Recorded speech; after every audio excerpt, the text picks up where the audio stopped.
Games, my guy. Boom goes the dynamite. It's only a game. Why did you have to be mad? Hello, and welcome back to Games My Guy podcast, the esports podcast by fans for fans. My name is Patrick Avery Kenny, and joined as always is a hot tub loving Houston Outlaws shirt wearing boy, Ethan Goose Butler. What's up, man? You know, I'm just having a root tootin' good time, Patrick, ever since I got out of the hot tub. Just had a quick little soak, had a little nap, fell asleep in the hot water as one does. Like an old man.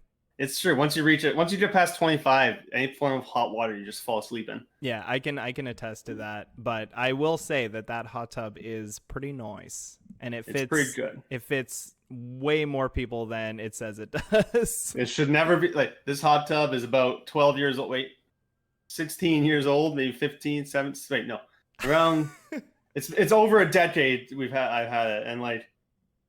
It's still kicking strong, and she's an old girl, but she does the job right, Yeah. And everyone, when you get a lot of people in there, everyone's touching each other. Though you can't really enjoy it. That's not what the purpose is. There's literally sculpted out seats of how many people should be in that thing, and it's like 4.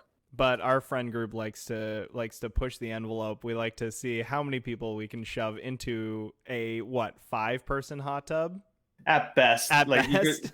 Like there's a bench where you're supposed to one person kind of lays fully stretched out, and there's 1, 2, 3, like 4, and then someone can maybe sit on the step inside, and then someone maybe in the middle, but like that's not comfortable for anybody. Yeah, no, the middle part of the hot tub, no one wants to be there. You always want to be on a seat. That's where the feet go. Yeah, that's where the feet go. That's the foot spot. That's the beauty of it. Foot spot. Yeah, you don't want to be there. No. Yeah, Ethan, how have you been? I mean, in terms of Overwatch League, we're still waiting on more games coming up next month. We're in a bit of a lull of Overwatch. I thought, and we thought, that it would be fun to talk a little bit about some Call of Duty action. Another esport that is near and dear to our hearts just because we love Toronto Ultra. It's true. And there's been a lot of stuff going on with Call of Duty. But I guess we should start with have you played a lot of Call of Duty before? In the past, I did. Like back in the annals of game history, I've dabbled in the COD. I remember doing Call of Duty 2. Oh my goodness gracious me! Play that game so much. Just the one that I forget what the map was called, but it was all sandy, and like there was a bunch of snipers galore. Everyone was just sniping each other, and that was a lot of fun. And then I got really more into like World at War came out, and zombies. Like me and a couple of friends we play zombies so much. Like holy shit! Like that's all we would fucking play till like late into the evening, even on school nights. Like, we were rebels. We would play so much zombies. So zombies was like my big Call of Duty thing. Yeah. Mostly because every time I played with certain friends, they were always better than me at Call of Duty. So like zombies was the more of the equal playing ground. Except our one friend Kieran would just leave me to die a lot, and like in zombies, and he'd run off because he knows the maps. And like I didn't, and I'd have to just fend for myself until I could find him again. God, what a jackass! So, he was. I know. That's what I thought. Yeah, but that is some classic Call of Duty beef right there. That is so classic. Oh my god! It was funny in the moment because we were playing with our friend Kanan, and like Kieran would go down a lot. Like he died because he'd be off fucking around. Yeah. And then Kanan would off desperately try and res him. Like he'd try and go get to him. No matter what, and Kieran kept trying. He'd try and get as far away from us as he could, so we couldn't do this. Oh my god! And so I would have Kanan would be chasing after him, and I'd be chasing after Kanan because I didn't want to be alone, because I knew I was going to die. Except if I had the slowy gun, the gun that slowed everyone down was my favorite. Yeah. But in short, what were the power ups, the sodas? I can't remember what those were called. There's one that was like I think there was one that gave you like extra shields. Yeah, one that gave you health, one that made you like move fast and stuff. There's one that made you reload faster too. Yeah. The only reason I thought about them was because I saw someone like on Pinterest decided to like make the bottles and like have it as like decorations in their house. And so I saw those and I was like, oh my god, I completely forgot about Nazi zombies. That was a game, man. Yeah, that was a good time. That was a good time. Zombies was huge. It was a hoot. Like that. Well, because you never really had that in like a game that I could remember before. So like Call of Duty Zombies was like the first time you had that type of for me at least. Yeah. Where I didn't play other certain games that maybe did do it, but then like Halo did like Infection a bit, but obviously it was different because the zombies were other players. Yeah. But just the mindless wave of this horde that was just coming at you, and you just have to like bunker down near the mystery box and There just you fucking go. pray that you didn't get a shitty pistol when it comes out. You want that laser gun. Oh, You needed the laser gun. it's But so it good. was, yeah, well, it like started its own kind of genre because then you got Firefight in Halo Reach, which is like a very similar idea where it's just wave after wave of enemies.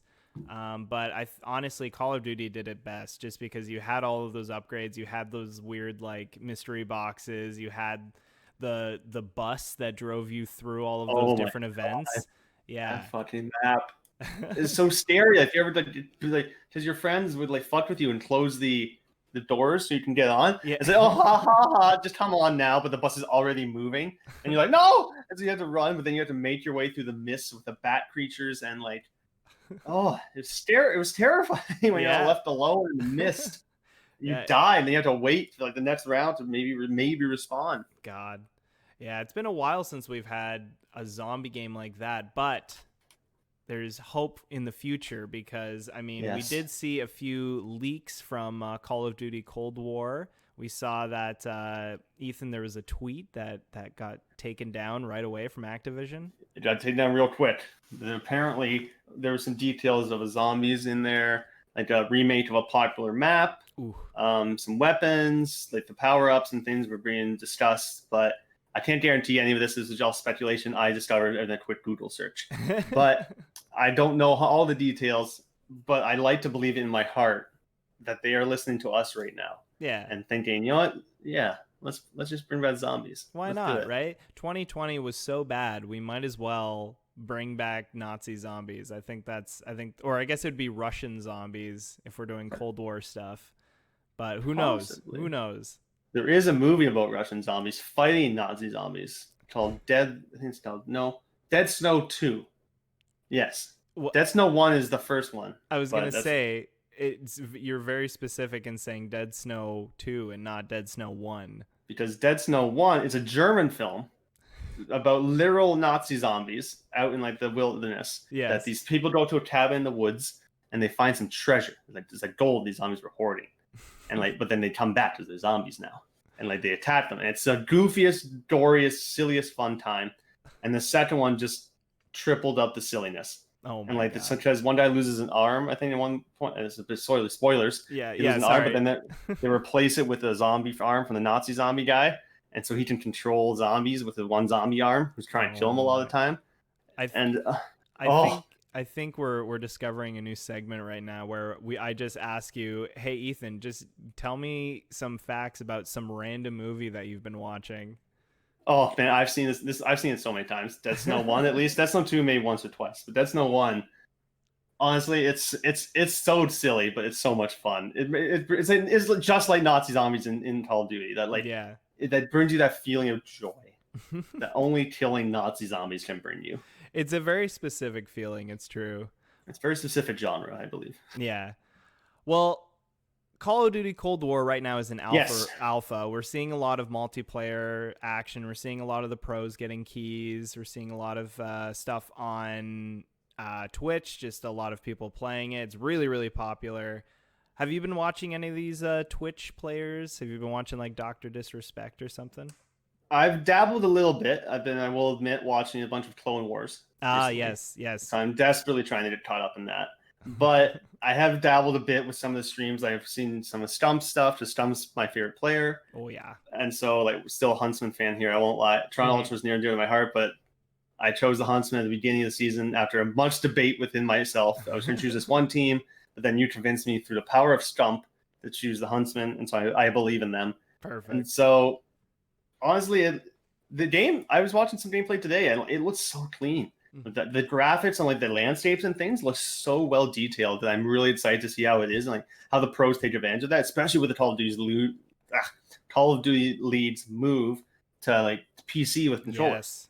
So that's going to really heighten, I think, a lot of visuals and stuff like in the game. It's gonna be really awesome to see. To be honest, I'm so like I wasn't because I followed the Call of Duty lead this year, but like it was harder for me to do so because I didn't play the game too much. So I'm really excited to really get into like Cold War, Yeah. so I can understand the game better, so I can enjoy the season. I'm Yeah. super excited. Yeah, you brought up a really good point about the move to PC, because that was really, really controversial. A lot of people weren't really excited for that. But in terms of like the esport health, I think this is like an ultimate win. A, the game looks better. B, the streams are going to be way cleaner. You're going to have less people dropping from games because they're on a computer rather than on their like PlayStation 4 or PlayStation 5 or whatever. And they still get to use controllers. So now that, and this whole like controller on PC thing is opening up a whole new market for different businesses that can just try and get their controllers to be regulation for the Call of Duty League. So you might be seeing a lot of new third-party companies coming out with new controllers for the Call of Duty League. And it's exciting just to see like this development, because like you can still play on the console. This doesn't change, and this doesn't change the grind from like amateur to pro. Yeah. And that you're like your controls are all the same.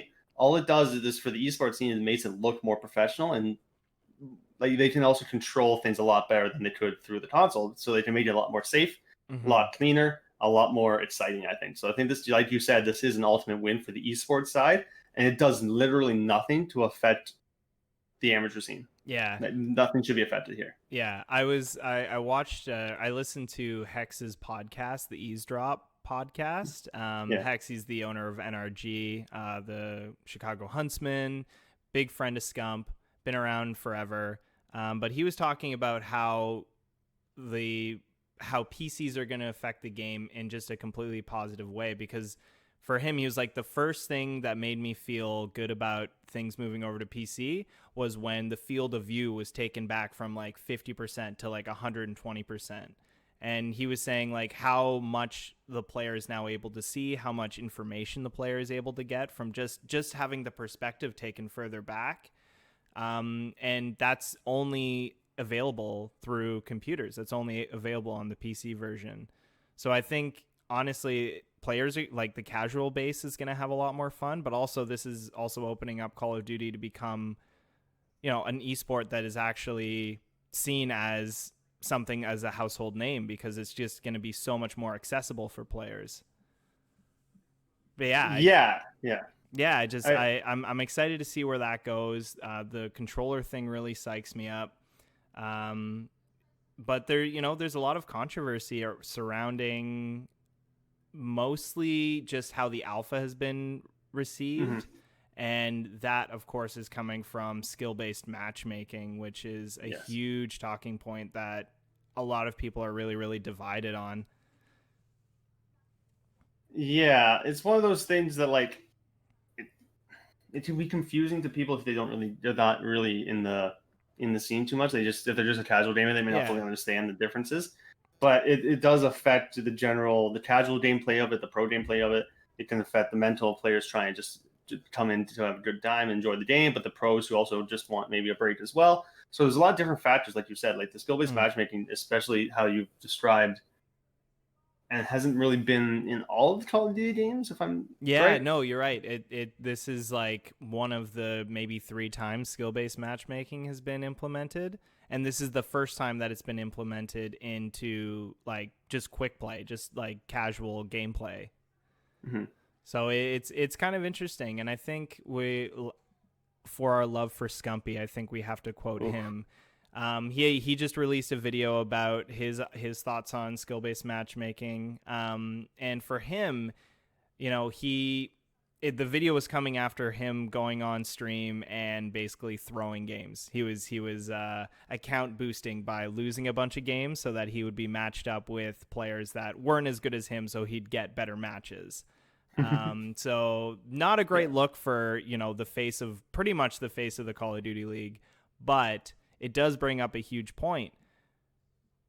Does skill-based matchmaking make the game more enjoyable to play? And on a professional level, it seems like all of these professional players really don't like that the skill-based matchmaking is throughout the entire game and not just in a ranked playlist or in a certain like hardcore playlist.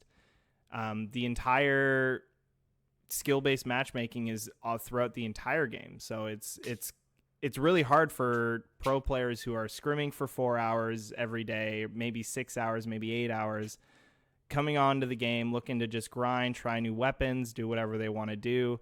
And then they're met with playing other Call of Duty League pros just in pubs. And it's like, what do I do? I just wanted to try this new gun, and now I have to sweat. I have to be the sweatiest kid and try and win this game against other pros when I've been already doing that for like 6 hours.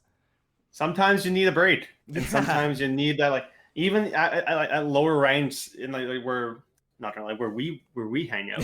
Sometimes you don't want to have this where we fight. Yes, sometimes you don't want to play ranked. You don't want that business fucking around with you. You just want to have a good time and be silly and with your friends, and you don't really want the pressure of that experience, which is perfectly valid for like a casual gamer. Totally. And so I can understand why the pros would maybe be against it being game wide, and I kind of am too. Like I kind of think there should be a place for that type of gameplay experience. That's sweaty, let's fucking go, bud, type of business. Yeah. And then the other ones where it's just a couple silly guys. Let's say, I don't know, everyone has a flamethrower. Yeah. Let's just see what happens, and just that type of shenanigans. The shenanigans versus sweatiness is how you need to.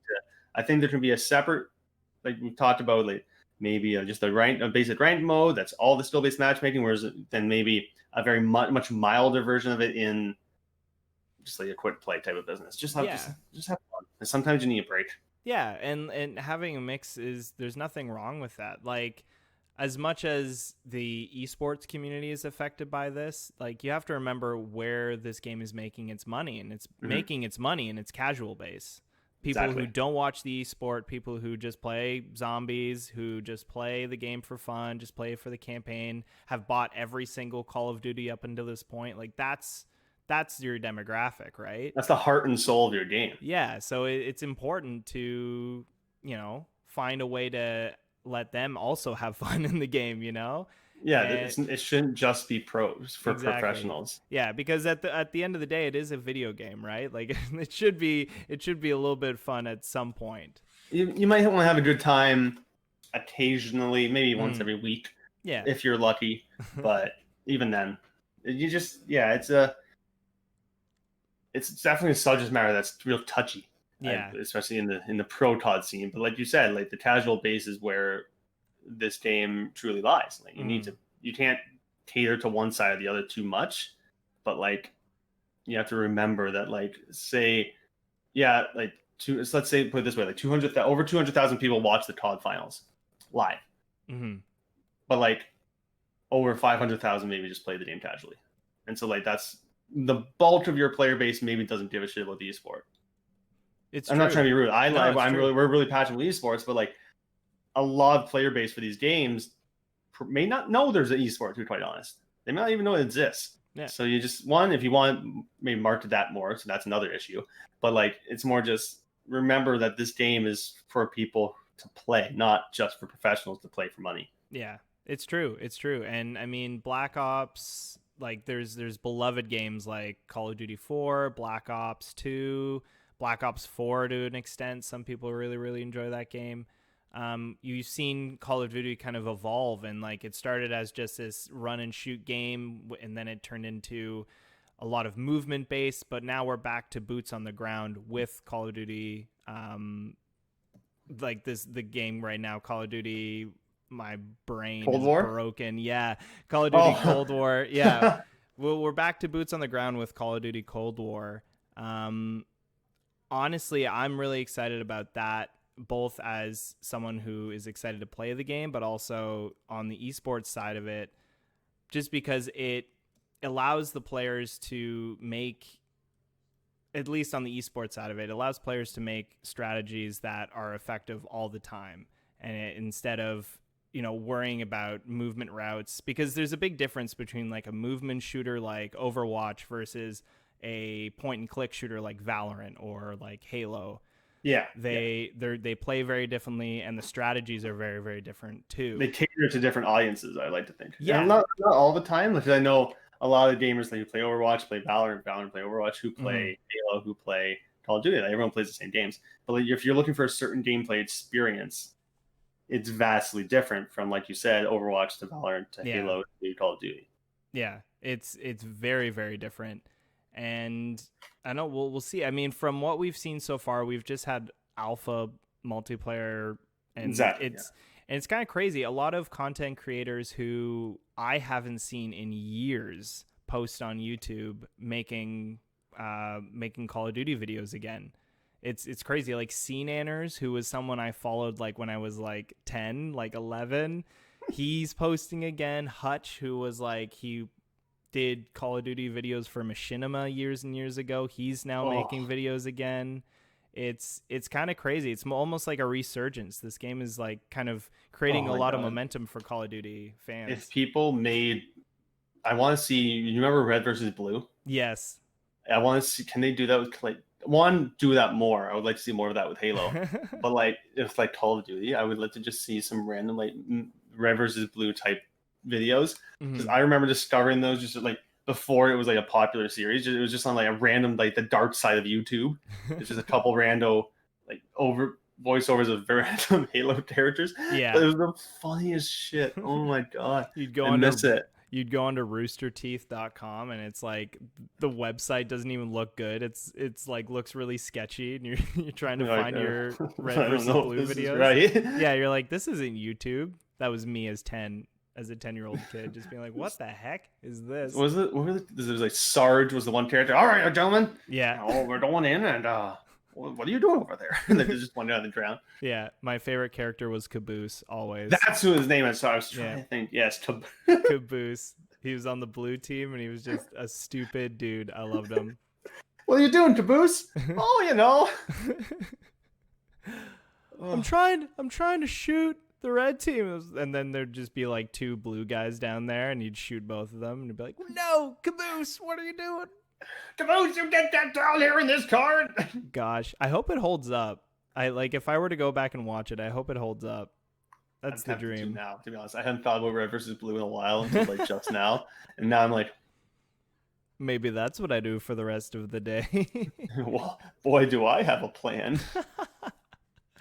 The other thing I was gonna say about Call of Duty is the fact that Warzone, with Call of Duty coming out, Warzone is now its own game, and it's going to be supported by its own group of devs, and it's going to be updated, and it's going to be a standalone game.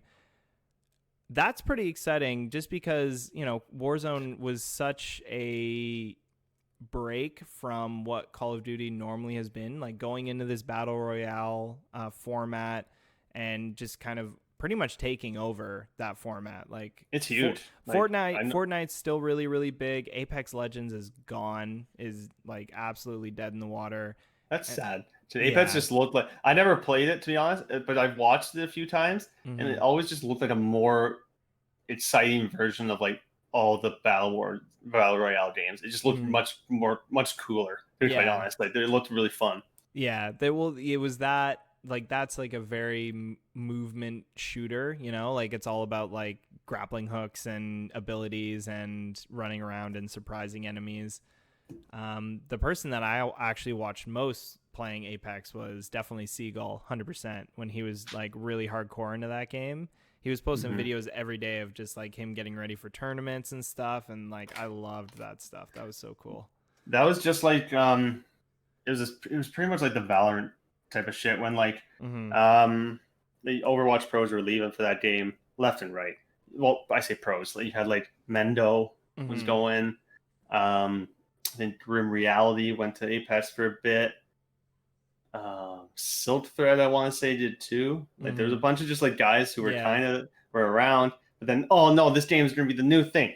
Fuck you, Overwatch. I'm going to play Apex, and here we are. Well. It's like there's some people that come back from Valorant to go back to Overwatch. Like, you thought you could get out? No, come back to me. Bring the toys back to the carpet right now, this instant. You can't escape over. If someone described Overwatch just as a brief deter before we get back to some COD news, as like a drug, as like meth. It's like you think you can quit, but then like 2 weeks later, you can't go like 2 weeks without playing a game because it's just one of those games. It is. But yeah. That's what I'm hoping to have with this new COD game. I want my meth to come from multiple places, if you will. Yeah, you need multiple dealers. I want to have a variety of meth. Yeah. And like I want like different flavors. I want maybe Yeah. a different type of high. Yeah, One, yeah. I want to be bouncing off the walls. The other, I just want to be laying down and shooting. There you That's just go. the type of thing I want. Do Give you- it to me. So do you think you'll be purchasing the game when it finally comes out for full release? I would love to be honest. I'm debating. I have always been an Xbox guy, to be quite honest. Mm-hmm. And so like, when I tell people that, it's like when I tell people I've sold my soul to Apple because I have always had iPhones. Not always. Like once I could get them, I'd like to have them. Yeah. But and so everyone's like, oh, just an Android. It's like, man, I'm too deep. I'm too deep in. I know I'm too comfortable with the format. And it's like with Xbox, like I like the way it looks. Mm-hmm. I like the people making fun of it. It looks like a block. I'm like, I like that. That appeals to me. I mostly use my current Xbox as a Blu-ray player and like YouTube and Netflix and Disney Plus. So I don't use it for gaming. It's just an all-in-one entertainment system. Yeah. And I just like the way it looks. And if I can play Halo and Call of Duty on it, that's another thing. I want it for Halo, to be honest. Mhm. I don't want to miss that game. Oh, Halo Infinite. Yeah, that we should do an episode just about Halo. I think that would be cool. I just want to play it. Yeah, it's gonna be good. I'm excited. That's another episode, but Yeah, like, that's an like, hour and a half long talk. Yeah, Halo Infinite. I'm the same with you. I've been an Xbox kid my whole life. My first console was an Xbox. Yep. And Halo has been my whole life forever. So like I'm super stoked for Infinite just because it looks like a boots on the ground kind of game, but it also has like fun movement mechanics like grappling hooks And like there's an hit open markers. world experience and like it's really yeah. Yeah, there's hit markers, just which is want it. like that's why I love Halo 5. Like I love the newer Halos just because they feel like Halo 3 is really fun. It's very stuck in 2007. You know what I mean? Like yeah, it's- like you know what? Yeah, when you log in, it's more nostalgic fun. It's still Mhm. fun, but Mhm. like you know what you're doing when you get into some Halo 3. You're like, yeah, all right, let's just send me to the biggest map with the amount of vehicles I could splatter with. That's for my gameplay experience with Halo. I just Yeah, want yeah. to kill people with cars. I know it's harder to do games like Reach and stuff like that when they can just shield themselves and destroy you and your vehicle. Yeah, just But do the whole reversal on you. I just hate that. I want to kill you with my ghost. Oh my gosh. Yeah. But yeah, no, I am excited for Call of Duty. To be honest, I don't think I've played. I have played a little Warzone, Mhm. but like I don't have a lot of people. I haven't played with a lot of people. It's weird. It's sad to play on your own. To be honest, I found that it wasn't Mhm. as fun. And Mhm. but so I'm excited to maybe get Call of Duty, play with some friends, like perhaps a Patrick. Oh, you'll get a Patrick. Don't you worry. Okay, good. Because I'm excited for it. Because I want to play the campaign a bit. I think I've only actually beaten one Call of Duty campaign. So I never actually played the campaigns. I just played the multiplayer and zombies. Which one did you play? I want it was Call of Duty 2. Call of Duty 2. I was just like, all right, sir, if you would just one second, I gotta take a breath. I missed. Oh, fuck yeah, with a heartbeat. Yeah. Oh, Yeah. It's gonna be good. I'm excited for it. It looks like because right now in the alpha, all of the guns kill people. Like the time to kill in that game is so quick right now in Cold War. So it'll be interesting to see what kind of tweaks they're gonna do from the alpha. I'm curious to see if we get a beta, like an open beta would be kind of cool to see. I think they are. I think there's gonna be next month. They've announced like there might be a beta or something because I know.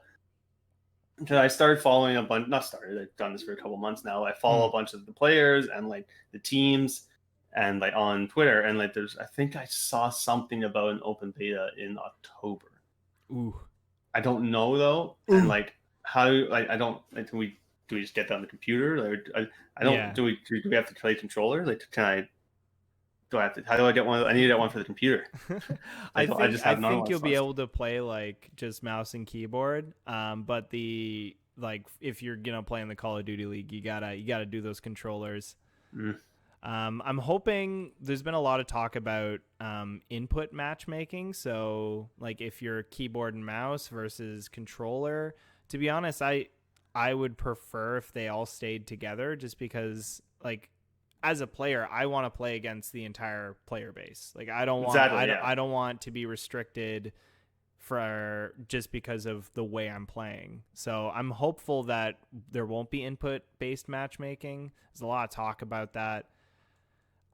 I don't see how it really would affect like the actual like I don't know, fairness of the game. I think honestly it's just you have a preference, that's how you play. There's aim assist on controllers. You just got to deal with that, and that's it. Deal with the consequences. Yeah. Because I've seen, in terms of like Overwatch, I've seen some clips from console versus like PC. Console just looks a bit slower. It just looks like if you put, let's say, Carpe on a PC versus like the best console player, I feel like Carpe would fuck that dude up. Not just because he's Carpe. Yeah. If you gave him a sniper, I'm pretty sure he would knock some kids out of the sky. There you go, for sure. To be honest, I've been a console player for a long time. Except for like Overwatch was my first time really playing on PC, and I've played that now for like 3 years. And so I went to play Warzone on the Xbox, so that's where I downloaded it because I didn't want it on my computer. So that was a lot of memory, and I was terrible. I couldn't aim for shit, and with the controller, I was so weird. I was so unused to like this. Yeah, just like it was a weird transition. Yeah, it's different. It's a different hand-eye coordination. Like it's very different from mouse and keyboard. It's like a different part of your brain almost. Like, and I can say that because, I played on controller for most of my life, and then I switched over to PC. And then as soon as Halo 3 came out in the Master Chief Collection, I was like, Kate, I got to go play Halo 3, see everyone later. And I play it on controller. And that was like one of the largest learning curves. Like relearning how to play with controller is tough. It's really hard the first couple of days. It is. When I was trying with Warzone, like, it was just, is adjusting your sensitivity to the right settings as well. Oh yeah. I couldn't figure it out. Like, I was struggling to like, oh, this is too fast. Oh, now it's too slow. But it was kept going back and forth. And then like I killed maybe, I think I got 1 kill in my time of Warzone, maybe 2, and one of those was in the Gulag. And so I've been to the Gulag. I've been around the Gulag block a few times, to be quite honest. I've only gone back once. Yeah. I've gone to the Gulag, I've stayed in the Gulag, and I've gotten out once. It was pretty sick. I made a cot there, so I just sleep and I wait and hope for the best. Oh man. Well, the last thing I wanted to talk about for our Call of Duty fun little episode in between Overwatch League finals has got to be, have you heard of Dr. Disrespect before, Ethan? Of course. I'm very familiar with the Doctor and his Twitch drama, and then he was on YouTube, and I saw that was massive. Like the viewership was insane, and so I keep track of the Doctor, see what he's up to. Yeah, I didn't think he was a real person for a bit. Sometimes just like the way he looks. Yeah, but that's real. He's like one of the craziest characters right now in the streaming world. But there was a little bit of talk about. Well, it was more Doc like fucking around, but he did also say that he might be building a team for the Call of Duty League next season, and it might be called the San Francisco Speed, and I think that is kind of pretty sick. Was it San Francisco or San Diego? Oh, San Diego, that's the one. San Diego. Like it means a whale's vagina. A whale's. It's discovered by the Germans in 1852. I don't think that's right. When in Rome. That's it. We just start quoting Anchorman. That's what happens. As soon as one quote comes out, and we are two basic white men. So as soon as anyone quotes Anchorman, Napoleon Dynamite, or something like that, it's like an instinct. Everything stops. We have to quote it. We have to quote it. Finish the scene. Yeah, exactly. But I mean, that would be really cool. Having Dr. Disrespect inside of the Call of Duty League is an ultimate win, because that is a personality you want associated with your league 100%, especially since he's so big in the Call of Duty fan base. So I mean, that would be pretty sick. But also, I wouldn't put it past Doc to put himself on the team also, if he ever actually like made a team to go in the Call of Duty League, he would definitely sign himself to be captain. I want to see it. He's an old man. He's a very old man. It's like signing chips up, but someone who can actually play, maybe realistically. Exactly. So I mean, that would be pretty sick. But honestly, that's all speculation. He mentioned it in his stream, made a joke about it. He kept And answering the phone, right? I think I was yeah, watching it too. Like, well, oh, what NDA? I didn't remember signing no NDA. yeah. And All just right, like, I'll keep it on the hush hush. and then I think we told the San Diego speed. Yeah. And then just like their phone rings again. See how fast that was. Yeah, He that took guy's the phone, nuts. like the razor, the flip phone too, just like Yeah, went up. yeah. It's like that guy's stream is friggin' nuts. Like he makes a buttload of money from Oh it hell too. yeah, man! Yeah, Like even when you that time you went to YouTube for the first time, was it like over 500,000 viewers? yeah. Yeah, it And might have reached 1 million at one point. I don't know. It got close. It got high. yeah, it was crazy. Like his first return back was nuts. I sat in his offline chat for a little bit just before he started streaming one day, and people were donating when he wasn't even streaming. Like it's crazy. Like he's the like dream. he's that is the dream, getting paid to do nothing. I love it. Yeah, so I mean that's something to look out for. But I mean the Call of Duty esports scene is it produces a lot of news. I mean, there's a lot of people who talk about just Call of Duty esports news just because there's so much going on, you know, Twitter battles, team rosters stuff, Call of Duty League fuck ups. Like it's an esport that is going to be really exciting to It is see pulling in the the eyes. future. Especially with like the drama. I remember the drama a couple weeks ago when, well, not a couple weeks, a little bit ago now, when it was announced that the game was going back to 4v4. I didn't even know that. I'm not familiar with COD pre Call of Duty League, to be honest. Right.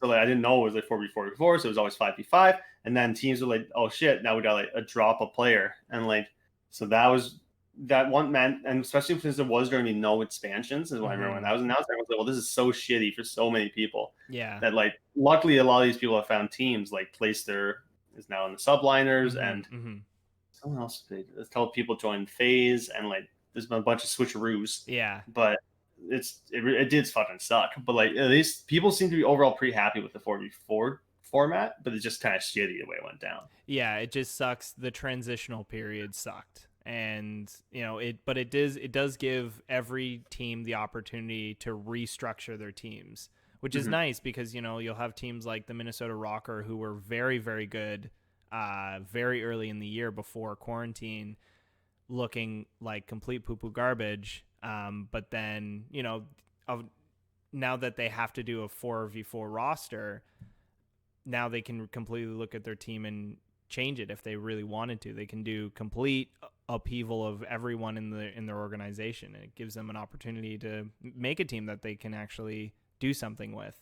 So, and I know Toronto, their president Adamo, I believe, I'm sorry for mispronouncing his name, but he announced on Twitter, like, in terms about the Ultra and the Defiant, like he admitted to how their strategies were wrong and bad going into the season. How they discovered like their plans for the season obviously didn't go how they wanted, and the teams weren't what they wanted them to be. The bad strategies were wrong. He thought they were. So they're changing strategies aggressively, and they're going to be rebuilding the rosters rather aggressively, is what I believe he's going to be hinting towards. Sick. And so that's for me interesting to see how that affects Ultra and the Defiant, to be honest, because both those teams had some high points and a lot of low points. So it's like, let's see what they can do. They have the resources. They are not underfunded. Yeah. They're one of the teams that has the resources to be building a stadium for the fucking teams, which they are. And like, so they're not short on cash. And so I think they're going to be fine. It's just they're looking into different strategies and how they want a roster build, I think. Yeah. So I mean, we'll see closer to when the Call of Duty League starts back up, seeing how those rosters shake out. But that brings us to the end of our podcast episode. Yes. Ethan, do you got any Call of Duty thoughts left in you? Stumpy's gonna win MVP. Yeah. Yay! And Huntsman are gonna go all the way, probably. That's all. I don't know. Yeah. But that's my dreams. Yeah. We'll see what happens, and we will see y'all next podcast.